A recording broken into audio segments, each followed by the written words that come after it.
बायको तुझ्यासाठी surprise. Wow गोल. Yes. April फूल. ठीक आहे.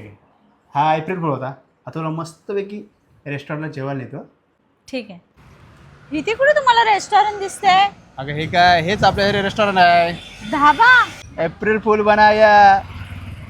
चलो. मम्मा तर सारखे पप्पा एप्रिल फूल कशाला बनवता? तुझ्या पप्पाचे राग नाही येतं का? राग काय येणार का आता? एवढं एप्रिल फूल मोठं बनवलं ना, ह्याच्या समोर काहीच नाही एप्रिल फूल. कोणता? जेव्हा पप्पांचं आणि माझं लग्न झालं ना, तेव्हा तुझी आजी आमच्या घरात त्यांना म्हणली, आम्ही सून आमच्या घरी नेत तर आम्ही एक मुलगी नेतोय आमच्या घरची. हेच सांगून माझं सर्वात मोठं एप्रिल फूल गेला तिथे. पेटलं आभाळ सार